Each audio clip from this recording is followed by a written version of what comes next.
그리고 오늘은 뭐 이렇게 여기 있는 것처럼 그 제목은 인권과 세계시민인데 아마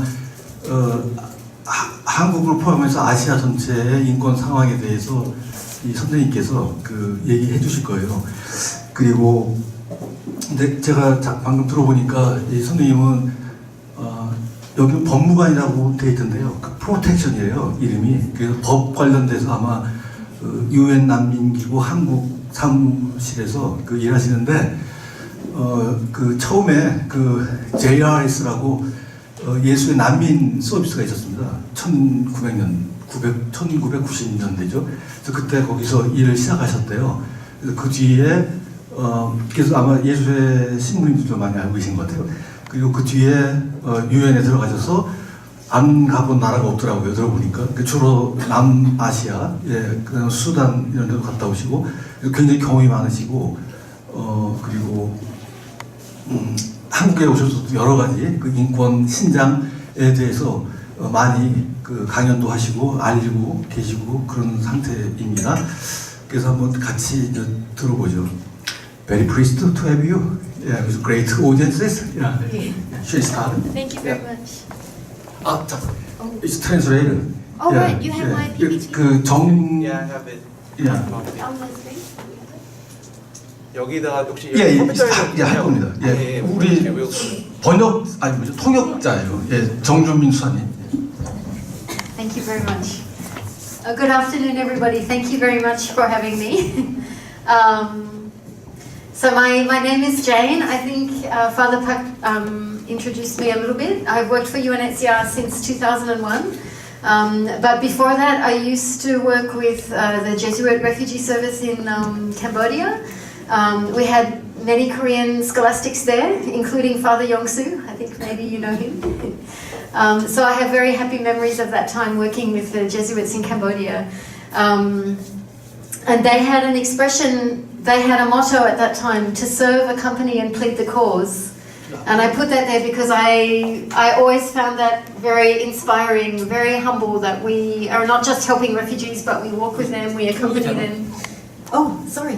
I didn't have a chance to translate. 이거 껌껌이 예, 지금 일단 제인 윌리엄스 씨 소개하셨고요. UNHCR에서 소개했다시피 UNHCR에서 2011년도부터 일을 하셨고 잠시 JRS라고 난민 서비스인데 캄보디아에 있는 곳에서 일을 하셨습니다. 그때 이제 예수 회원들이 그때 일을 하고 있었는데 그 중에서 뭐 대표적으로 김용수 신부님을 언급을 하셨고요. 그 좋은 기억들이 많이 있고 이 앞에 타이틀로 보는 To serve, accompany and plead the cause라고 하는 것은 그때 당시 JRS에 있을 때 본인이 굉장히 좋고 그러니까 inspiring하고 그러니까 본인을 되게 이렇게 좀 많이 힘을 북돋아주는 글귀라서 여기에서 이렇게 갖고 오셨다고 합니다. 이게 그때 그 모토래요.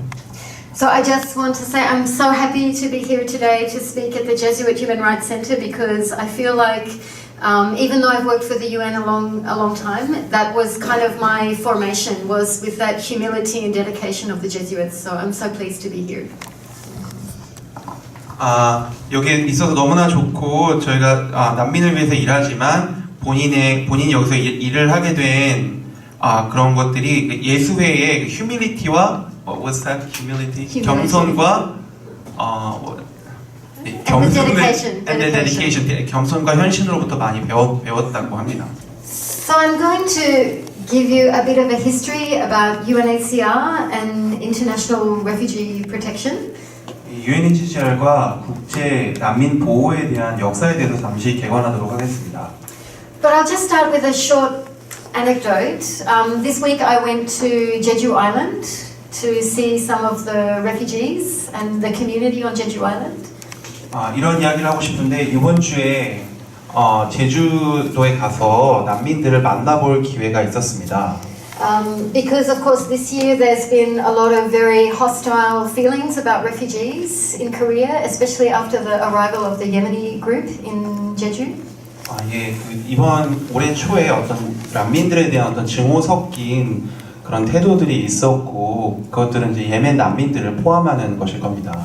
And we visited there and spoke to many different local residents of Jeju about how they responded to the refugees. And we also met the Bishop of Jeju, Bishop Moon of Jeju, and some of the Catholic community working there and welcoming refugees. 예, 우리는 가서 거기에서 그 제주도 그 원주민들이 그 난민들에 대해서 어떻게 생각하고 어떻게 반응하는지에 대해서 이야기를 했었고, 그 주교님도 거기 가서 배웠고요. 그리고 거기에서 그 일하고 있는 활동가들도 만나서 이야기를 나누는 시간을 가졌습니다. And the director of the Catholic Welcome Center there, it's called Naomi Center, told us that when the refugees first arrived, some people weren't sure about the refugees. They're very strange, they're from another place, they're very different from us. But the Catholic Church called on the community to contribute, and some older people brought pots and pans and household appliances and blankets. And they said, we're not really sure about these people, who they are, we're not sure about them, but our Holy Father told us we should welcome refugees, so we're going to welcome them. 예, 거기에 이제 웰컴 센터라고 나오미 센터라고 이주민 센터가 있는데, 이제 거기에서 이제 일하는 사람들이 말하기를, 사람들이 처음에 왔을 때 이 사람들이 너무 다르고 어색하기 때문에 어떻게 해야 될지 모른다고 많이 이제 이야기를 했는데, 그 교회적인 차원에서 그 난민들을 받아들여야 한다고 이야기를 했다고 합니다. 그래서 뭐 남비라든지 그런 다양한 생필품들을 제공을 하기 시작했고, 정말 너무나 이상하지만 그래도 우리 교회에서 이렇게 우리한테 도우라고 하니 우리는 돕겠다라는 태도를 보였다고 합니다. And I was so happy to see, after hearing all the negative feelings about refugees in the media here in Seoul, to go to Jeju and see that the local community, once they met refugees and spent time with them, they had very warm and open feelings towards them. 예, 그래서 제가 미디어에서 들었던 거는 이제 레퓨지, 그 난민에 대해서 굉장히 안 좋은 이야기들만 계속해서 접하고 있었는데, 이번 제주에 가서 사람들이 좀 긍정적인 이야기를 하고 하니까 참 굉장히 좋았습니다. So I want to start with sort of the history of the refugee law, the refugee protection that we have now. 예, 레퓨지, 난민 보호 관련 법이나 그런 것들에 대한 역사에 대해서 잠시 이야기하도록 하겠습니다. So as you know, after the Second World War, the world witnessed these terrible events, genocide, suffering, and much death and displacement during the Second World War.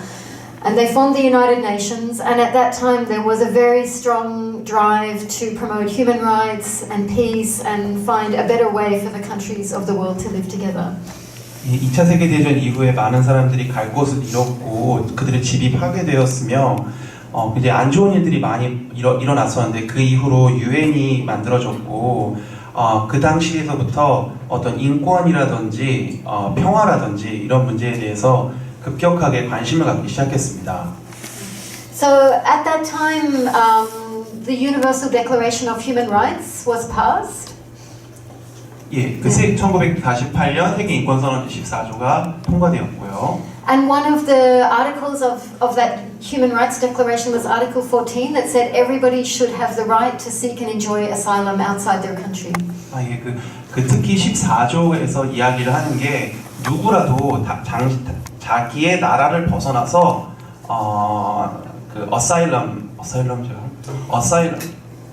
예, 머물 수 있는 곳, 보호를 받을 수 있는 곳을 찾을 권리가 있다라고 이야기를 하고 있습니다. As you would probably be aware, asylum or seeking refuge is an ancient tradition. It's got religious roots. People would seek asylum in churches from persecution. But with this Universal Declaration, it became a key principle of international law. 그래서 이 14조가 그러니까 어사일럼 시킹이나 뭐 어사일럼이라고 얘기하면 굉장히 옛날 거 같은 느낌이 들고요. 그런데 이 14조가 그 난민 보호 체계의 가장 기본적인 틀이 되었습니다. And at that time, there were several million refugees in Europe from the Second World War, displaced by the Second World War. And there was a need to address that group of refugees and find solutions for them. So the United Nations made the 1951 Convention on Refugees. 당시 한 700에서 800만 정도의 난민이 2차 세계대전 이후로 나왔고 거기에 대해서 해결책을 찾아야 했습니다. 그래서 51년 난민 지위에 관한 협약이 논의되었습니다. And at the same time, my organization, UNHCR, was created with the idea that we would address the problem of refugees in Europe and then finish, close, and move on to other issues. 예, 그리고 또한 동시에 UNHCR이 만들어졌는데요. 그래서 유럽에 있는 난민들을 돕고 어떻게 이걸 해결하고 끝내기 위해서 UNHCR이 만들어졌습니다. However, what happened was that solutions were found for those refugees in Europe, mostly. But as the years passed, it's clear that there's other refugees in other places. This was not a problem confined to Europe and not to the Second World War, and UNHCR kept working in more and more places. 예, 그래서 그때 그 당시 2차 세계대전에 있었던 난민들에 대해서는 해결책이 강구가 되었고 해결이 완료가 되었는데 그것이 전부가 아니라 계속해서 이런 난민들이 생겨나고 있다는 것을 알고 UNHCR은 그 일하는 범위를 점점 더 확장해 나가기 시작했습니다. So finally, by 1967, there was an additional legal instrument passed, the 1967 Protocol, which expanded so that the 1951 Convention now applies to all refugees everywhere, regardless of their country of origin or asylum. 예, 그래서 67년에 마지막으로 이 난민 지위에 관한 의정서가 나왔는데 이게 무엇이냐면 그 난민들의 대상을 그 세계대전, 2차 세계대전에 있는 유럽에 있는 사람들뿐만이 아니라 전체의 사람으로 확장한 것입니다. So UNHCR was also established in 1950. We were very, very small in the beginning. And we were mandated to provide protection and to seek solutions for refugees. But of course, we cannot substitute for governments. The main responsibility for protecting refugees is with the governments of the various countries. 저희가 처음에 시작할 때 50년 당시에는 굉장히 작은 규모로 시작을 했고요. 난민들에게 이제 국제적 보호를 제공하고 영구적 해결 방향을 모색을 했는데 전체를 다 할 수 있는 것이 아니라 각 난민을 파악하고 보호하는 책임은 1차적으로 국가에 있다는 것이 있습니다.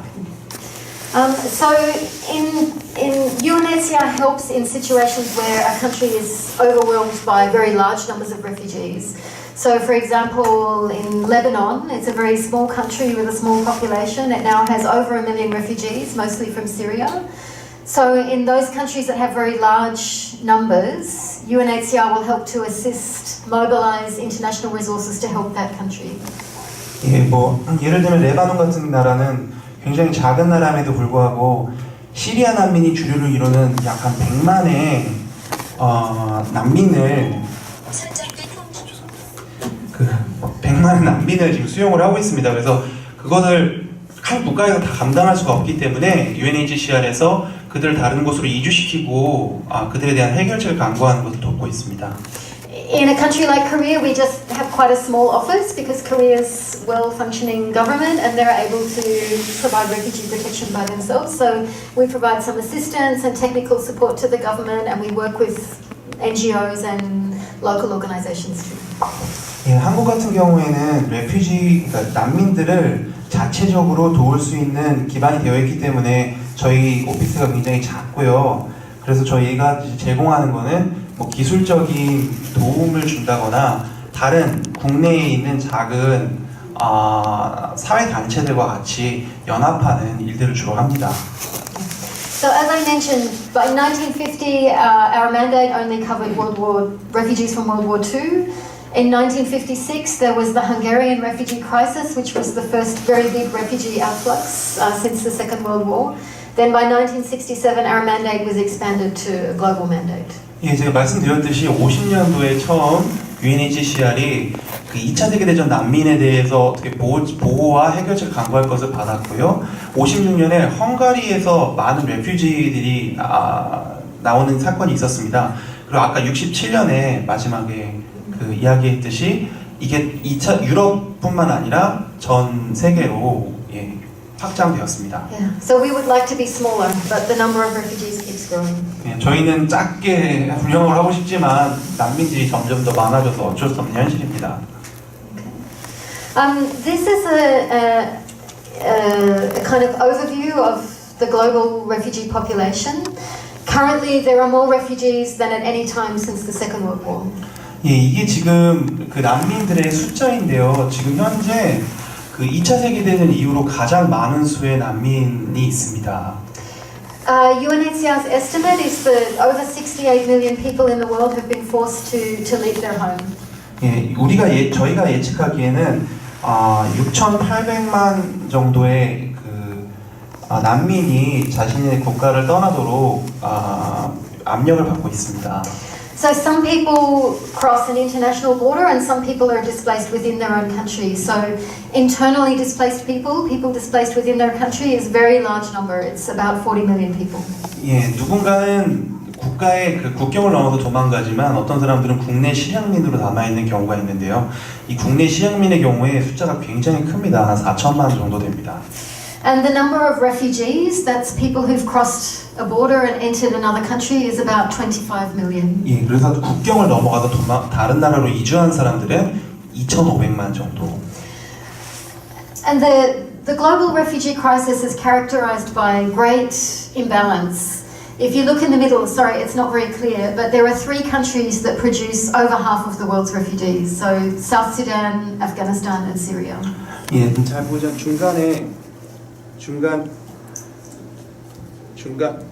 중간에 그 세 개의 나라가 있는데 이 레퓨지 이 일들이요 임밸런스라고 했는데 전국적으로 이렇게 전 세계적으로 이루어지는 일이 아니라 이 세 개의 나라에 몰려 있습니다. 시리아, 아프가니스탄 그리고 수단입니다. And also, a very small number of countries host a very large percentage of the world's refugees. So, some of the biggest refugee hosting countries are Turkey. Turkey has the highest number in the world at the moment. 터키 같은 경우에 그 가장 많은 수의 그 난민들을 수용을 하고 있습니다. So, Turkey has about over 3 million refugees, almost all of them from Syria, some from Iraq. 300만 정도의 난민을 수용하고 있는데 그들 중 대부분이 시리아에서 온 난민들입니다. Okay. Uganda has very large population of refugees from South Sudan, over 1.4 million. 예, 그 우간다는 사우스 수단에서 온 그 난민들이 약 한 140만 정도 있습니다. And Pakistan and Iran also have hosted millions of refugees from Afghanistan for over 30 years. 예, 한 30년 동안 파키스탄과 이란 또한 그 수백만의 아프가니스탄으로부터 온 난민들을 수용하고 있습니다. Okay. And these are not the world's richest countries. These are often countries that are struggling and under-resourced themselves. 그리고 이런 국가들은 정말 잘 사는 나라들이 아니라 자신의 자원들이 부족하기 때문에 곧 어려움을 겪는 나라들입니다. So it's quite remarkable that some of the world's most well-resourced countries have the fewest refugees, and some of the world's poorest countries have many refugees. 참 놀랄만한 일은 전 세계에서 잘 산다고 하는 나라들은 이주민을 수용하는 숫자가 굉장히 낮고 세계에서 정말 못 산다고 생각하는 나라들이 그 난민들 숫자가 굉장히 많은 것은 참 놀랄만한 일입니다. So in the 1951 convention, there's a kind of legal definition of a refugee. This is very important in a country like Korea because people here applying for refugee status have to show why they meet the definition of a refugee, why they need protection. 이게 그 51년의 협약 난민의 정의인데 한국과 같은 경우에는 그 난민을 신청을 할 때 I'm sorry, is that Korea has to prove the refugees The have to prove? person has to prove. The refugee has to prove. 그 난민 자신이 왜 이곳에 와 있고 어떤 것으로부터 도망쳐 있는지 그 밝혀야 증거를 입증해야 되는 게 그 난민 자신에게 귀속되어 있습니다. So the 1951 convention says a refugee should have a well-founded fear of persecution or serious harm in his or her country. 여기 51년 컨벤션에 의하면 난민이란 박해를 받을 수 있다는 충분한 근거가 있다는 두려움이 존재하는 사람들입니다. And the persecution should be for reasons of race or nationality. They kind of overlap. Religion, political opinion, or membership of a social group or a social minority. 그리고 여기 한국말로 나와 있기 때문에 그러한 두려움, 그러니까 박해를 받는 원인이 이 카테고리 안에 있어야 합니다. Okay. And a refugee, as I said, is outside his or her country of origin. They're in another country. 여기서 말하는 레퓨지는 그 국경을 넘어간 사람들을 이야기합니다. And the basic principle of the international refugee law is that a person who faces persecution in their home country should never be forced to go back there against their will. 그래서 정의에 의하면 자기의 국가에서 이러한 이유로 박해를 받는 사람들은 절대로 자기 나라로 돌아가도록 강요돼서는 안 된다고 합니다. Okay. So, as I mentioned, these are some of the major source countries. So the top ones are Syria, Afghanistan, and South Sudan. 이게 난민들이 많이 발생하는 순서로 국가를 이렇게 나오셨는데요. 가장 많이 있는 국가들이 시리아와 아프가니스탄입니다. So I want to talk a little bit about Korea. So Korea first signed the 1951 Convention in 1992. 예, 한국에 대해서 좀 이야기를 할 텐데요. 그 51년 협정서를 한국은 1992년도에 처음 체결을 했습니다. But for many years there were not very many people in Korea asking for refugee protection. 근데 이 92년부터 굉장히 많은 기간 동안 한국으로 와서 내가 난민으로 보호를 받기 원한다는 사람이 많지 않았습니다. But the numbers started to go up a bit, and in 2013, Korea's National Assembly passed the refugee law, the Refugee Act. 그래서 그런데 이제 숫자가 점점 늘기 시작하다가 2012년에 한국 정부에서 그 난민에 관한 법률을 통과시켰습니다. So after the Refugee Act was passed, that meant it was possible for any foreigner in Korea to go to the immigration office and say, I can't return to my country, I'm afraid to return, and have their case assessed for refugee status. 그러한 법안이 통과된 이후로 누구든지 한국의 이민국에 가서 내가 그러한 박해를 받고 있기 때문에 나의 국가로 돌아갈 수 없다라고 이야기를 할 수 있게 되었습니다. And you can see that over the years since then, the numbers have grown steadily every year. 그래서 여러분들이 보시다시피 시간이 갈수록 이런 숫자들이 계속해서 늘어나고 있습니다. Okay. So, not very many countries in the Asian region have signed the Refugee Convention. 그래서 많은 그 아시아에 있는 국가들은 소수의 국가들만이 그 레퓨지 컨벤션에 동의를 하였습니다. So there are quite a lot of people seeking asylum in countries like Thailand, Malaysia, other countries in Southeast Asia. 태국이나 말레이시아와 같은 많은 동남아 국가에서 난민 보호를 요청하는 경우들이 좀 있습니다. And they often find very difficult conditions there because those countries haven't signed the Refugee Convention, they don't have any laws or any policies to protect refugees. 근데 그런 국가들의 I'm sorry. You meant that there are a lot of people who are seeking to get a protection as a refugee in those countries, yeah. Malaysia. Yeah. 예, 죄송합니다. 그 말레이시아와 동남아시아의 국가에서도 난민들이 자신을 보호해달라고 요청하는 경우가 많지만 그러한 국가들은 난민 협약에 체결되어 있지 않기 때문에 그 국가에 도착한다 하더라도 어떻게 이야기할 방안이 없는 것입니다. But once people realized that Korea was an option, that it was possible to apply and get protection in Korea, people started to come here. 그래서 한국이 이렇게 난민으로서 보호를 받을 수 있는 제도가 마련된 국가구나라는 것을 알기 시작하면서부터 이런 숫자가 늘어나기 시작했습니다. For example, the Yemeni people who came to Jeju, all of them passed through Malaysia, and most of them spent some time living in Malaysia. 예멘 난민들 같은 경우에도 많은 대다수의 분들이 말레이시아를 통과해서 한국으로 들어왔다고 합니다.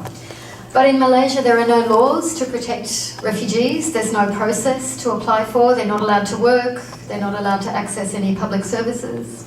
그런데 말레이시아에는 법률도 없고 어떻게 해야 되는지 구체적인 절차도 마련되어 있지 않고 있기 때문에 아무런 방도가 없었습니다.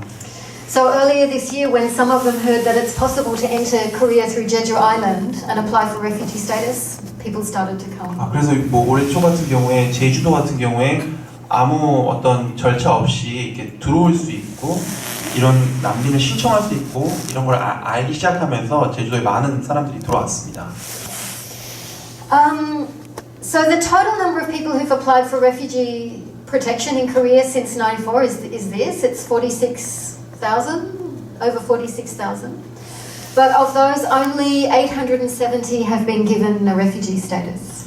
94년도부터 46,734명의 그 난민 지원자가 있었는데요. 그 중에서 지금까지 870명만이 난민 지위를 획득했습니다. So the Korean authorities have taken a very strict, very narrow interpretation of that refugee definition that I showed you 그래서 before. 한국 정부는 그 51년 컨벤션에서 나온 난민의 정의를 굉장히 협소하고 좁게 이해를 했기 때문에 이해를 한 것 같습니다. In Korea, it's possible if the government doesn't think you meet the strict definition of a refugee, but you have a serious problem in your country, they can give you humanitarian status. 그래서 한국 정부가 굉장히 그렇게 좀 스트릭트, 좀 엄격한 기준을 가지고 있는데 그 난민 지위를 줄 수 없는 경우에 한국 정부는 그 인도적 지위라고 해서 인도적 지위를 제공을 합니다. So far, Korea has granted this humanitarian status to 1,933 people, and almost all of those are from Syria or from Yemen. 그래서 1933명의 사람들에게 인도적 지위를 허가했는데요. 그들의 대부분이 예멘이나 시리아에서 온 난민들입니다. Yes. So it's not easy to get refugee status in Korea. 한국에서 난민 지위를 얻기란 굉장히 어렵습니다. And even for people who do get refugee status, it's very challenging to try to build a life in Korea as a foreigner. 그래서 870명이 뭐 얻었다고는 하지만 난민지위를 얻는다고 하더라도 한국 내에서 외국인으로서 어떤 삶의 터전을 마련해서 살아나가기가 굉장히 어렵고 도전적입니다. So I'll talk a little bit about Yemenis to give you a picture, as this is sort of the biggest group we've been working with this year. 예멘 그룹에 대해서 이야기를 하고 싶은데 왜냐하면 이게 예멘 그룹이 올해 난민으로 입국했던 가장 큰 그룹이기 때문입니다. This picture is from about 2 years ago when a group of Yemenis came to our office and they did a small demonstration near our office. 이 사진은 2년 전 정도에 그 예멘 사람들이 UNHCR 오피스 앞에서 그 사인을 들고 이제 그 데모를 하던 장면입니다. So before the Yemenis, the big group of Yemenis came to Jeju, there were already about 400 or so Yemenis living in Korea. 예멘 그 500명의 예멘 사람들이 제주도에 오기 전에 이미 400명 정도의 예멘 사람들이 한국에 살고 있었습니다. And a lot of them had a very high level of education. A lot of them could speak English. A lot of them had university education. 많은 사람들이 굉장히 높은 교육 수준을 갖고 있었고 뭐 영어도 할 줄 알고 그 전문직에 종사하던 사람이었습니다. Although I put a picture of a little girl, but actually very few came with their families. Most of them are men without their families who left their families behind. 제가 아이 사진을 올렸지만 많은 수의 사람들은 자신의 가족들을 데리고 오지 못했습니다. 대부분의 사람들은 남성이었고 가족들은 그 가족들 없이 한국에 온 상태였습니다. So for many of them, like one person in the family will try to make the journey to another country to try and get some support, maybe earn some income to help the family back in Yemen. 그래서 한 명의 사람이 그 밖으로 국경을 넘어서 다른 나라로 가서 어떻게든 국내에 있는 자기 그 가족들을 돕기 위해서 노력을 합니다. Okay, so I'll just go to this slide. So this is, sorry, it's not very clear. But this shows you the pattern of Yemeni displacement. As I mentioned, many people are never able to even leave the borders of their own country. So in Yemen, is it that? Yes, the number of people internally displaced in Yemen is over 2 million. 이게 예멘 그 난민들 상황인데요.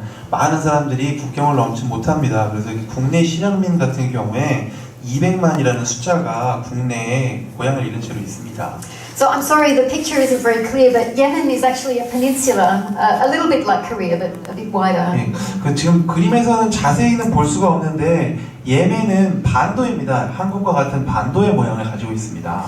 So even to leave Yemen is very difficult and dangerous and requires, and it's expensive too, to pay smugglers and boats to take people out of Yemen. 예멘을 떠나는 게 정말 너무나 어렵고 위험합니다. 뭐 돈도 많이 들고요. 뭐 스머글 그런 밀렵군 미립국을 주선하는 사람들한테 돈을 주는 것도 굉장히 많이 비싸고요.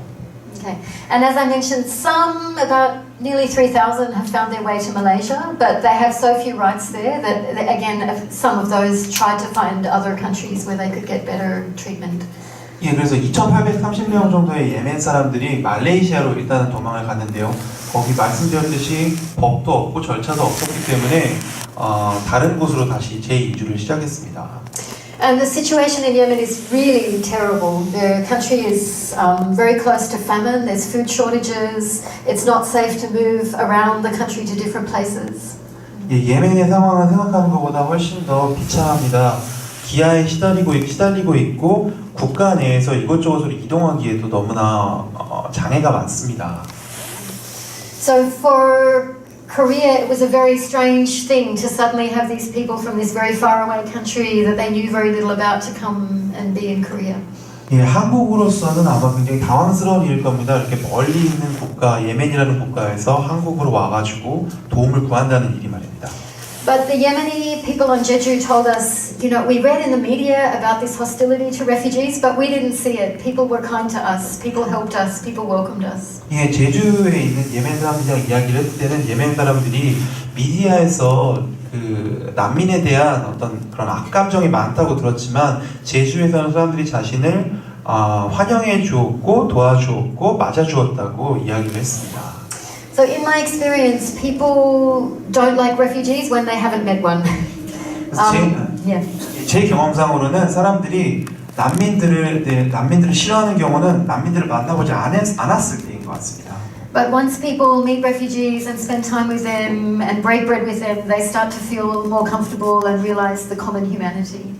그래서 사람들이 난민들을 만나고 그들과 대화를 나누고 시간을 보내면서 어떤 그런 이 사람들도 같은 인간이라는 감정을 쉐어하게 되면 그러한 두려움이 없어지는 것 같습니다. So I just want to put in context the number of refugees in Korea. 그래서 제가 좀 그 한국에 있는 난민의 숫자에 대한 그 컨텍스트 맥락을 좀 설명을 하려고 합니다. Okay. So I found this information about Europe. So like Germany, this is the number of people applying for refugee protection in Europe. So Germany is at the top of the list. This is for 2017 with 222,000 applications. 이게 2017년도 자료인데 이게 저 옆에 있는 숫자는 그 난민 신청 숫자입니다. 그래서 독일이 22만 2천으로 가장 많은 숫자를 보이고 있습니다. So if you compare to Korea, Korea's somewhere in the middle. Korea is about the same as Belgium and the Netherlands, these smaller countries in Europe. 예, 한국과 비교하면 한국은 약간 중간 정도에 있는데요. 약간 벨지움과 비교가 되는 중간에 위치해 있습니다. So from what I've observed, I think Korea really wants to be a good member of the community of nations by receiving and hosting refugees. Korea's quite committed to playing its part to help refugees worldwide. 그래서 제 생각에는 이렇게 중간에 있다는 걸 봤을 때 한국은 그 난민을 돕고 난민들의 권리를 위해서 일하는데 어떠한 역할을 하고 있다고 생각합니다. So in recent history, Korea was suffering war and poverty and displacement, and now that Korea has developed and become, you know, a strong economy and a major middle power, they really want to play a good role among the community of nations. 과거에 한국도 전쟁으로 많이 가난했었고 어려움을 많이 겪었었는데 지금은 한국이 많이 발전을 해서 이러한 난민들에게 그 난민들을 보호하고 하는 역할에 관심이 있는 것 같습니다. But like all of these European countries, there are people in the population who don't want refugees, who feel uncomfortable with refugees. There are many. Yeah, there are many. 근데 이러한 그 유럽 국가들에도 그 난민들에 대해서 굉장히 불편해하고 싫어하고 하는 사람들은 많이 존재합니다. So Korea is not alone to experience that tension between wanting to be open and people who want to protect their country from outsiders. 그래서 한국이 뭐 특별한 다른 국가들과 같이 이런 어려운 사람들을 도와야 된다, 우리가 문을 열어야 된다라는 입장과 아니다, 우리나라를 보호해야 된다라는 입장에 대한 긴장이 있는 것은 이제 한국뿐만이 아니라 이러한 유럽 국가에서도 일어나고 있습니다. Skip over that. Okay. So I wanted to give you, for the next part, I wanted to just give you an idea of, I've given you a bit of an idea of what we do here in Korea, and I wanted to talk a bit about UNHCR's or refugee operations around the world. 예, 제가 UNHCR이 한국에서 어떤 일을 하고 있는지 지금까지 설명을 했고요. 그래서 지금부터는 전 세계에서 UNHCR이 어떤 일을 하고 있는지 이야기를 하려고 합니다. And as UNHCR, the work in the field operations is very different to what we do here in Seoul. 그래서 이게 그 필드 업을 현장에서 하는 현장 업무들은 지금 그 법무관님이 한국에서 하고 있는 일들과는 굉장히 다른 일이라고 합니다. So this is a picture of a very typical refugee camp. This is in the north of Kenya. It's a camp called Dadaab camp. 다답 캠프라고 하는데 이게 케냐 북쪽에 있는 거고 이러한 모습들이 굉장히 그런 티피컬 Average. 제가 한국말 얘기하는 전형적인 그 난민 캠프의 모습입니다. Okay. So this Dadaab at one point, about 5 or 6 years ago, was the biggest refugee camp in the world. 예, 다답 이 캠프가 한때는 전 세계에서 가장 큰 난민 캠프였습니다. So this is just one small part of the camp. Actually, it has over 300,000 people there. 이게 전체가 아니라 이거는 일부분이고요. 여기 지역에 한 30만 정도의 난민이 살고 있습니다. So you can see from the picture, this is a very dry, desert-like environment. 굉장히 보시다시피 굉장히 건조하고 약간 사막 같은 삶의 환경을 가지고 있습니다. In this part of the world, without war, without conflict, normally people would live in small villages, few people in each place. They'd get their water from the well, gather some firewood. 이러한 환경에서는 만약에 전쟁이 아니라면 이 사람들이 이렇게 군집에서 살지 않고 작은 마을에서 뭐 우물도 길고 하면서 살았어야 했던 환경이었습니다. But because of the war in Somalia, suddenly you have 300,000 people in one place. 그래서 소말리아에서 일어났던 전쟁 때문에 갑자기 30만의 난민이 생겨났습니다. So for UNHCR and the NGOs working there, the problem is not the legal definition of refugees or law or policy. The problem is water, firewood. How do people survive in this environment? 예, 그래서 문제는 뭐 법이나 절차 이런 것들이 아니라 정말 실질적인 것들, 뭐 물이라든지 불이라든지 이 사람들 어떻게 여기에서 이런 환경에서 생존하게 할 수 있는가라는 게 주요 문제입니다. So this is the location. So this is Dadaab there, in a very, very dry part of the world, the Horn of Africa. 예, 다답이 있는 부분이 저 부분이고 이 지역 중에서도 굉장히 좀 더 건조하고 사막화된 지역인 것 같습니다. So one of the major protection problems for the refugees there is firewood. In this part of the world, it's traditional for women to go and collect firewood. 예, 그 난민을 이곳에서 보호하는 중에 가장 중요한 문제가 이 장작에 관한 문제인데요. 여기에서 전통적으로 여자들이 장작을 가져온다고 합니다.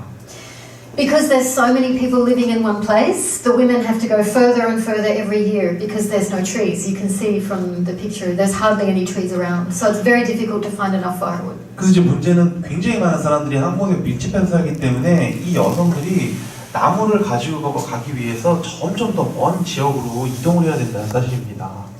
And the local communities around that area are often not very welcoming to the refugees. They see them as getting assistance from international organizations, getting food, using up their resources, and they get sometimes quite hostile towards the refugees.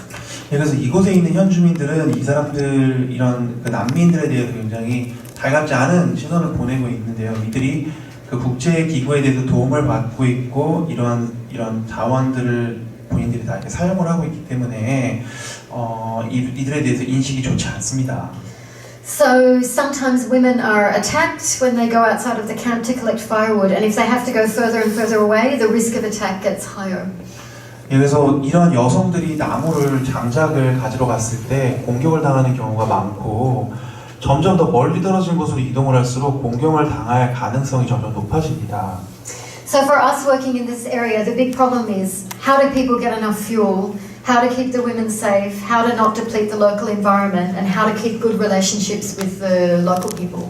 그래서 저희가 여기서 일하면서 가장 이제 중요시 여기는 거는 어떻게 연료를 구할 수 있을까, 어떻게 여성들을 보호할 수 있을까, 그리고 이 원주민들과 어떻게 좋은 관계를 맺을 수 있을까, 그리고 so the fuel, protection of women, and how to have a good relationship with the locals, and Yeah. what's the fourth one? Sorry. To protect the environment. 예. 그럼 동시에 환경을 어떻게 보호할 수 있을까가 저희의 주요 관심사입니다. So often these things don't have a legal solution, they have a really practical solution. So if you look at this picture, this is a typical African fire. It has 3 stones. You cook on top of it, but you can see this uses up a lot of wood, right? Because the heat just goes away. So one of the things that they came up with in this region was a fuel-efficient stove, a type of stove that would use less fuel.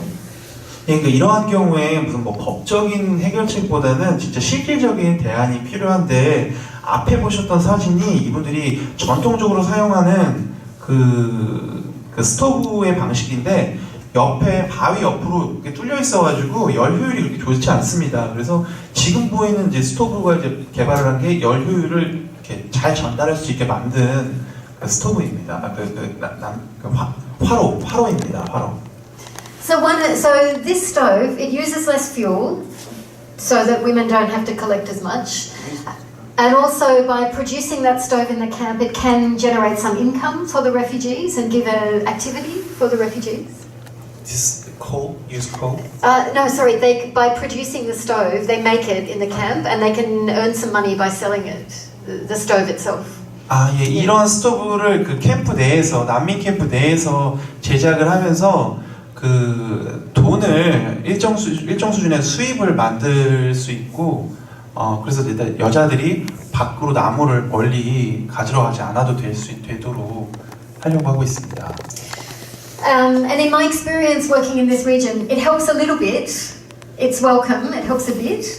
But the real solution is for people to be able to go home and live in peace in their home villages. 예, 제가 여기서 일하는 경험을 비춰볼 때는 이런 것들이 조금은 도움이 되지만 진짜 가장 중요한 거는 사람들이 자신의 국가로 돌아가서 평화롭게 살 수 있는 것일 것입니다. I worked in Darfur in Sudan where we had this same problem and we used these stoves and we found that the women would go anyway to collect firewood, even at risk to themselves because they needed the cash that they got from selling firewood as well as using it. 네, 그런데 이러한 저희가 열효율이 좋은 화로를 만들었지만 제가 다답에서 경험한 바로 따르면은 그 여자들이 어쨌든 나무를 구하러 가는 상황들이 많이 있었습니다. 왜냐면 뭐 이것뿐만 아니라 나무도 사용도 하지만 또 판매도 할 수 있기 때문에 어쨌든 또 구하러 나가는 경우가 더 많았습니다. So it's often quite unsustainable for refugees to live in these big camps for many years at a time. We can come up with small solutions, but it's very difficult to address the bigger problems. 이게 정말 이상적이지는 않은 겁니다. 이러한 커다란 공간에 사람들이 모여 산다는 것은 참 이상적이지 않은 상황이고 저희가 그 작은 그런 문제들에 대해서는 접근하고 해결을 도와줄 수 있겠지만 어떤 그건 근본적인 해결책이 아닐 것입니다. So I'll show you another example. In Bangladesh, last year there were I think 800,000 new refugees came from Myanmar to Bangladesh. 이 방글라데시에 한 80만 명의 미얀마에서 온 레퓨지들이 왔습니다. And they came to a very crowded, very poor area in the south of Bangladesh. 이 방글라데시 남부에 있는 굉장히 가난한 지역으로 미얀마 난민들이 왔습니다. And large areas of forest had to be cut down to make shelters for them. 예, 그래서 많은 그 넓은 지역의 그 나무들을 베어내야만 했어요. 왜냐면 그 큰 규모의 난민 캠프를 만들어야 했기 때문에요. And they had the same problem. How can you provide fuel to so many people in one place? 같은 문제가 일어났습니다. 어떻게 이 많은 사람들을 위해서 우리가 연료를 제공할 것인가.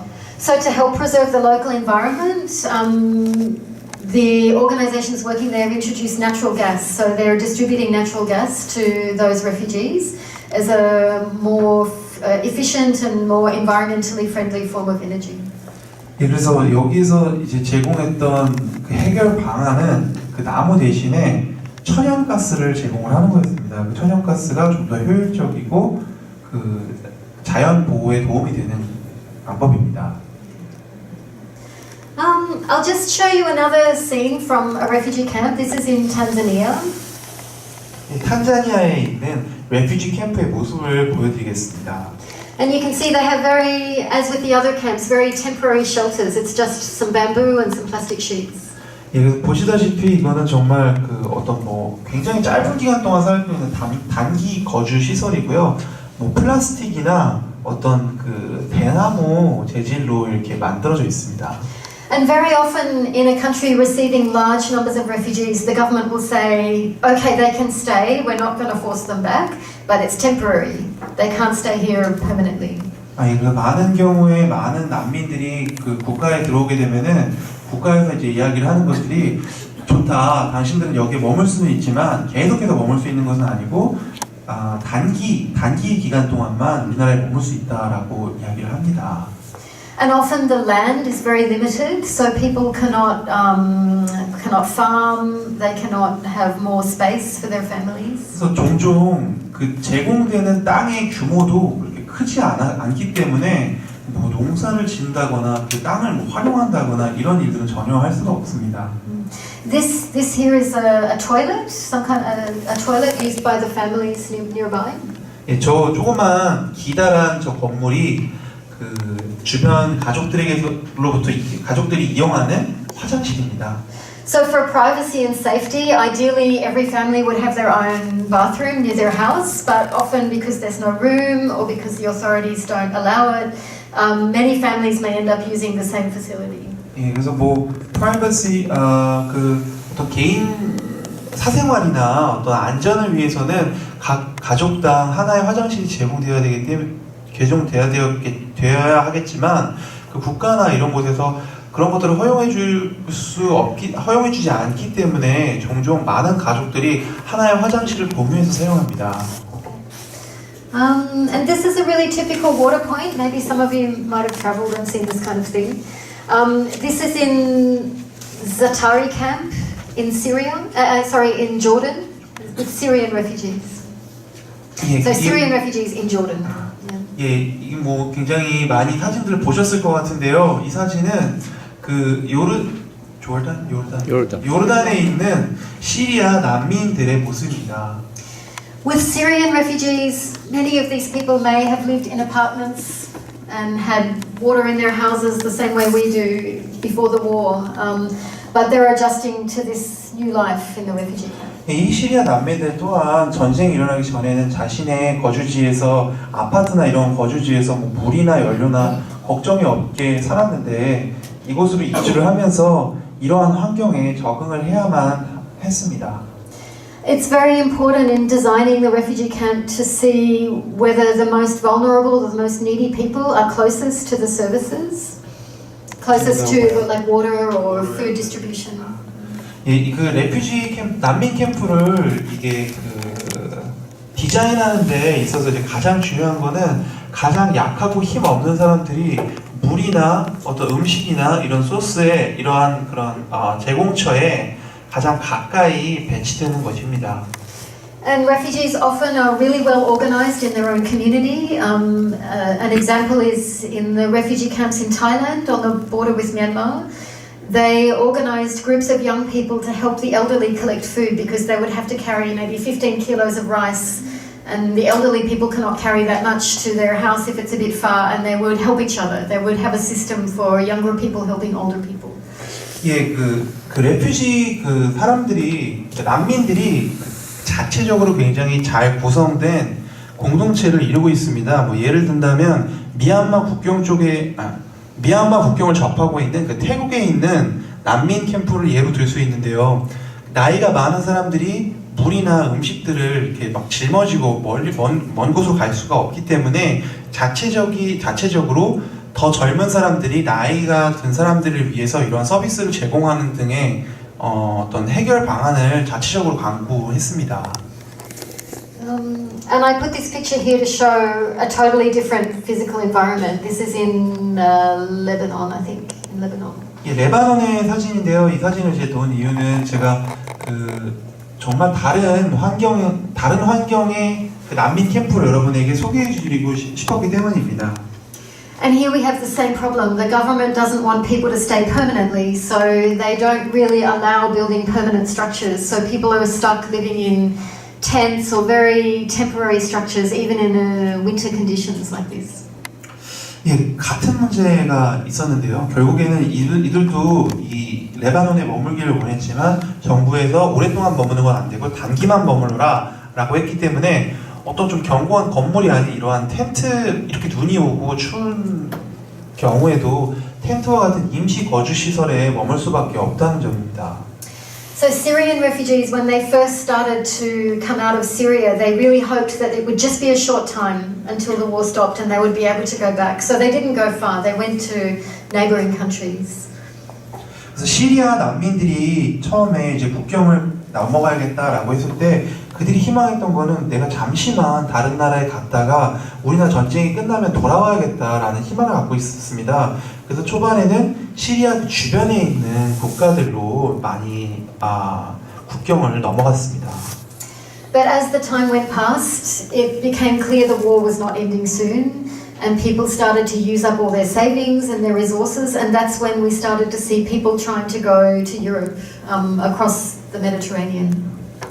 예, 그래서 시간이 갈수록 저희가 알다시피 전쟁은 빨리 끝나지 않고 계속 지속이 되었고 시간이 갈수록 자신이 모아뒀던 돈이나 뭐 이런 것들을 다 소비해버렸기 때문에 어떻게든 살 방법을 찾아야 했고 그때부터 유럽이나 이런 쪽으로 난민 보호를 받기 위해 이동하였습니다.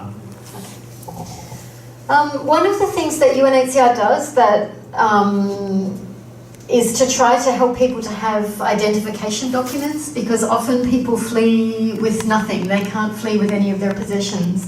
They might lose or even never have had birth certificates, identity documents, etc. 그래서 저희가 하는 일 중에 하나가 사람들에게 그 아이디 카드, 자기를 증명할 수 있는 서류를 갖추게 하는 것입니다. 자기가 누구인지 증명할 수 있는 서류가 대부분 없는 상태고, 뭐 예를 들어서 태어난다고 해도 등록이 되는 것이 아니고 그렇기 때문에 이러한 자신이 누구라는 것을 증명하는 서류를 만들어주는 역할을 하고 있습니다. So this boy is in the refugee camps in Thailand. He's from Myanmar. For many years, the Thai government would not let us issue any identity documents like this to those refugees. 그러니까 이 아이는 미얀마 아이인데요. 태국에 있는 난민 캠프에 있는 사람이고요. 아이이고요. 그런데 이제 태국이라는 국가 내에서 이 아이가 여기 있음에도 불구하고 어떠한 서류, 이 아이가 누구라는 서류를 제공해주지 않았습니다. So the Thai authorities were afraid that if we let people have these kind of cards, they will think that they're allowed to stay in Thailand, and we don't want them to think that. 그래서 태국이란 국가에서 생각을 하기에는 우리가 만약에 이들에게 어떤 서류를 제공을 하고 어떤 신분증명 서류를 제공한다면 이들이 우리가 태국에 있어도 되는구나라고 생각을 할지도 모른다는 좀 걱정이 있었고 그렇기 때문에 이런 것들을 제공하지 않았던 거죠. But finally they were convinced, and this little boy, he's 13 years old, his parents had died, he was living with another family, and this was the first time in his life he had any ID card or any document to show who he was. 근데 결국에는 이제 태국에서 이제 승낙을 했고요. 이제 이 아이 같은 경우에는 13살인데 부모님들 모두 돌아가셨고 그 주변에 있는 지인들과 같이 이렇게 살고 있는 아이인데요. 이 아이는 생애 처음으로 자기의 어떤 신분을 증명할 수 있는 서류를 갖추게 된 것입니다. And with this document, he was able to be resettled or to move to the United States, where he got a foster family, a new family. 그래서 이 아이디 그 신분 증명 서류를 가지고 이 아이는 그 미국에 있는 다른 가정에 입양이 되어서 살 수 있게 되었습니다. So I want to show you, in a typical refugee situation, UNHCR or the other organizations might distribute a kit, something like this, like a sleeping mat, and the box maybe has kitchen items, plates, spoons, etc. 이게 전형적인 난민 캠프에서 이제 UNHCR이 제공을 하는 그런 어떤 생존 구호 물품이죠. 위에서 보는 거는 누워서 깔고 있는 매트고요. 저 박스 안에는 주로 무슨 냄비라든지 요리를 하거나 생활할 수 있는 도구들이 있습니다. So with this way of assisting, it's like the outside organizations try to think what people want, and we buy it and we give it to them. Outside of the organization. The like UNHCR or the helping organizations, yeah, the charity organizations. 예. 그래서 다른 어떤 구호 단체들이 이런 물품들이 이제 필요하다라고 이제 이야기를 했을 때 UNHCR이 그 의견을 조합해서 이 물품들을 구매를 해서 분배를 합니다. But in more recent years, we realized everybody has different needs. Everybody has a different priority for what they want. So we've started to move towards cash assistance because this gives people much more choice and much more dignity about what they need and what they want. 그래서 어떤 이런 구호 단체들이 이런 것들이 필요하다라고 하는 게 전부가 아니라 요즘은 각각의 사람들이 필요한 것들이 다르구나라는 것을 이제 인식을 했고 그래서 이런 그 캐시 서비스를 제공을 한다고 합니다. 그래서 자신들의 어떤 존엄성과 필요에 맞는 물건들을 이런 것들을 통해서 구매를 해서 사용할 수 있게끔 유도를 합니다. So this is a Syrian refugee in Turkey. She has this card and she can go to the store and she can buy what she wants with a monthly allowance. 예, 그래서 터키에 있는 그 시리아 난민인데요. 이 카드를 가지고 근처에 있는 그 슈퍼마켓에 가서 자신이 필요한 것들을 구매를 할 수가 있습니다. 매달 금액이 들어오고요. So it's very easy to see refugees as helpless, as needing outsiders to help them. But in fact, we're trying to switch that idea to empowering refugees and making them help themselves and be in control of their own lives. 그래서 그 난민이라고 한다면 밖에서 도움이 많이 필요로 하고 자기는 어떻게 자신을 구제할 수 없는 존재라고 이렇게 인식이 되어 있는데 저희는 이러한 시스템을 통해서 그들 자신을 자신에게 힘을 불어넣고 또 독립적인 존재로서 살아갈 수 있도록 하려고 합니다. 도움을 주려고 합니다. Is that the end? Okay, so I want to talk a bit about, we've talked about how we protect refugees around the world, but as well as protecting them, we want to find solutions for them. We want to find a way for them to go back to a normal, stable life. 지금까지 전 세계에서 우리가 어떻게 난민들을 보호하고 있는지 말씀을 드렸는데요. 그 보호 말고 어떻게 이분들이 이제 궁극적으로 본인들의 이런 문제를 해결할 수 있을까에 대해서 이야기를 하려고 합니다. So for UNHCR, we talk about three different ways that can happen, and the first is what we call voluntary repatriation. 그 세 가지의 영구적 해결 방안이 있는데요. 첫 번째는 자발적 귀환입니다. So this is where the situation in the home country has changed, it's become peaceful, it's become possible for people to go back and live there again safely. 첫 번째 경우에는 이제 국내에 자국에 있던 문제들이 모두 해결이 되었기 때문에 이 사람들이 다시 자국으로 안전하게 귀환해서 살 수 있는 상황입니다. When I first went to Cambodia and I worked with the Jesuits, I saw that some of these Jesuits and other religious had been with refugees in Thailand for many, many years, since the early 80s. And then when it became possible, all those people started to come back to Cambodia, and those people accompanied them and came with them and helped them re-establish their life in Cambodia. 그래서 제가 처음에 JRS 캄보디아에 갔을 때 거기 있는 예수회원들을 많이 만났을 때는 이 사람들이 1980년대부터 태국에서 그 굉장히 많은 레퓨지들과 그 난민들과 동반을 하고 있었습니다. 그 난민들이 다시 캄보디아로 이렇게 내려오기 전까지. I'm sorry, is this all these refugees in Thailand? They flow back to Cambodia? Yeah, they're Cambodian refugees in Thailand, and then when peace came, they could come back. 죄송합니다. 제가 잘못 이해했는데 캄보디아 난민들이 태국에 그 난민 캠프를 이루고 살고 있었는데요. 그때 만났던 그 사람들은 그 태국에서 캄보디아 난민들과 굉장히 많은 시간을 보내다가 캄보디아에 다시 평화가 돌아왔기 때문에 돌아왔던 다시 안전하게 자발적으로 귀향해서 본국으로 올 수 있었던 케이스를 말씀해 주셨습니다. So in the 1990s, after the Cold War ended, there was suddenly many opportunities for long-standing refugee groups to be able to return home. There were Angolans returning to Angola, Mozambicans coming back to Mozambique, in West Africa, Liberians could come back to Liberia. Sorry, 예, 90년대 이후에 전쟁이 종료하고 나서 타국에 오랜 기간 머물러야 했던 난민들이 예를 들어서 앙골라나 모잠비크나 하는 나라로 다시 안전하게 귀환을 할 수 있었습니다.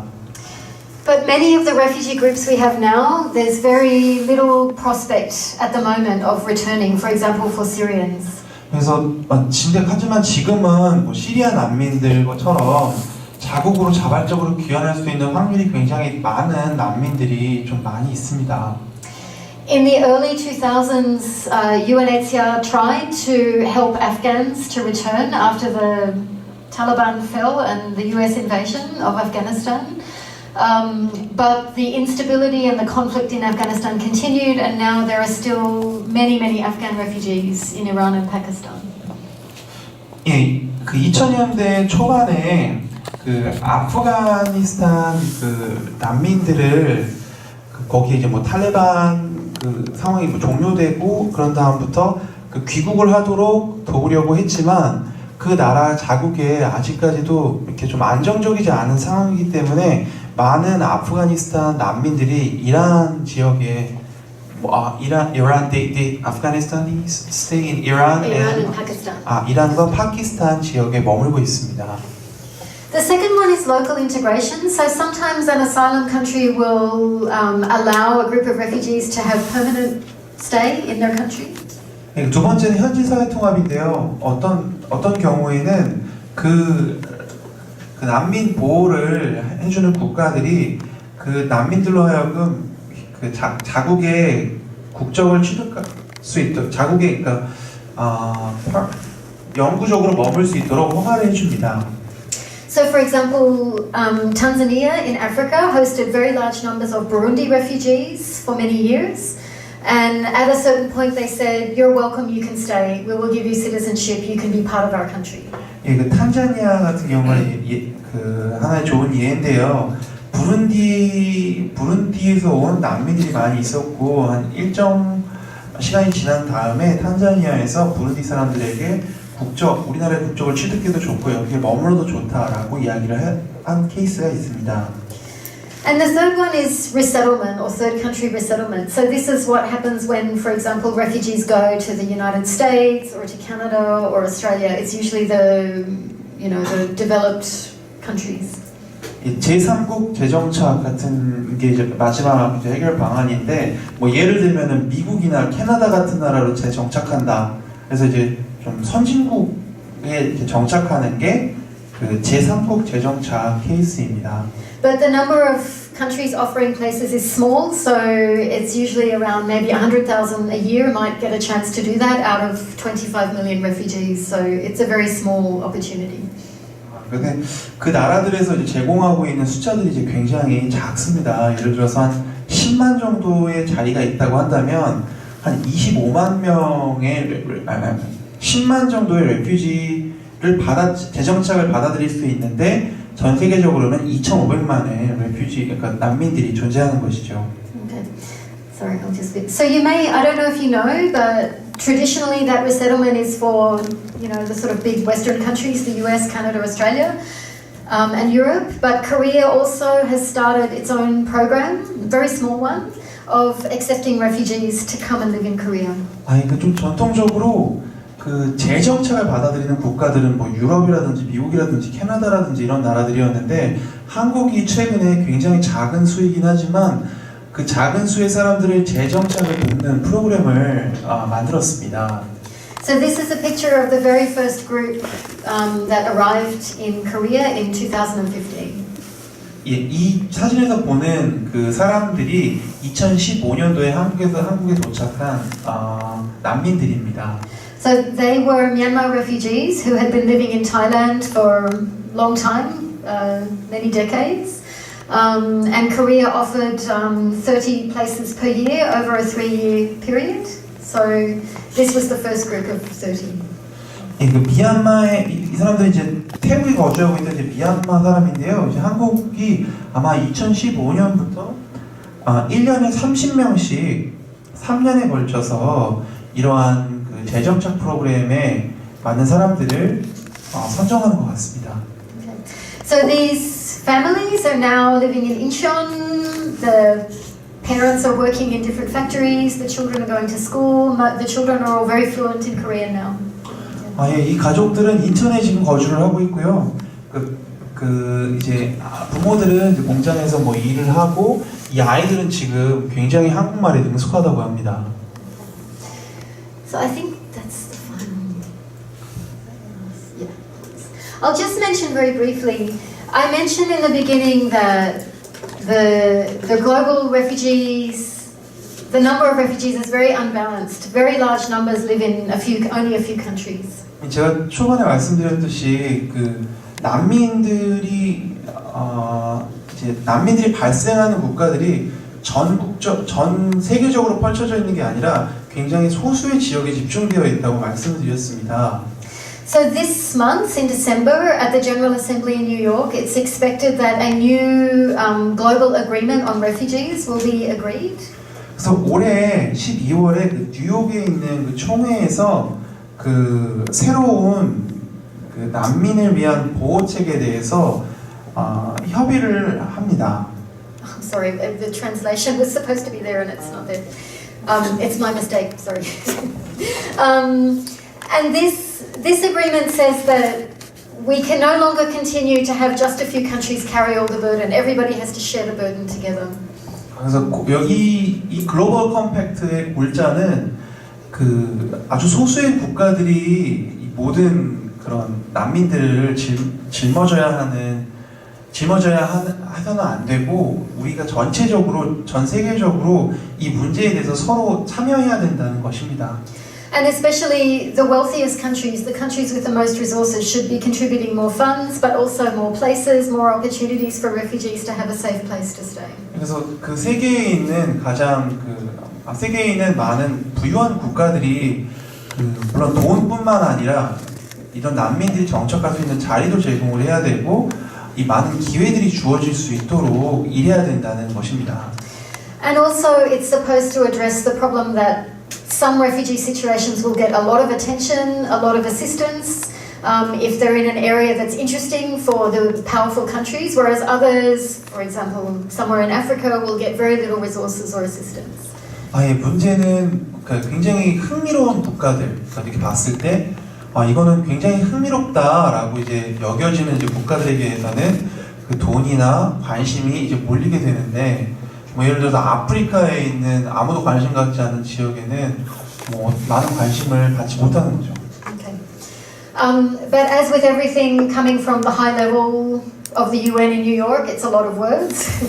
So we hope, I personally hope over the next few years that we will see more commitment to sharing the job of caring for refugees. 네, 근데 이러한 그런 것들이 이제 뉴욕이나 유엔과 같은 이런 상급 기관에서부터 이제 논의가 되고 결정이 되는데 참 많은 말들이 있습니다. 그래서 제가 희망하기로는 좀 더 많은 어떤 헌신과 우리가 함께 공동으로